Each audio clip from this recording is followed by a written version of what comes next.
नवाज शरीफ ने अपने मुंशी साख डार के हवाले से वजारत खजाना करके आज 257 का डॉलर कर दिया। जब एक एटमी मुल्क में बड़े ओहदों पर हर जगह मुंशी लगा दिए जाएंगे तो मुल्क का यही हाल होगा। रहनुमा पीटीआई कासिम सूरी की तनकीद ट्वीट में लिखा कि मुंशी का किसी भी कारोबार में खाते बरकरार रखने का काम होता है, लेकिन एक मुल्क चलाना मुंशियों के बस की बात नहीं। 2022 बहुत सारे तोहफे भी देखे गया पाकिस्तान की आवाम को।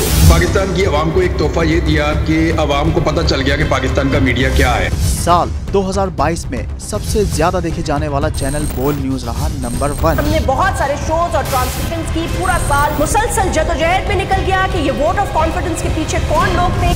तोड़े रेटिंग के सभी रिकॉर्ड। सोशल मीडिया पर भी सबसे ज्यादा तेजी से 2.4 बिलियन व्यूज का संगे मील अबूर किया।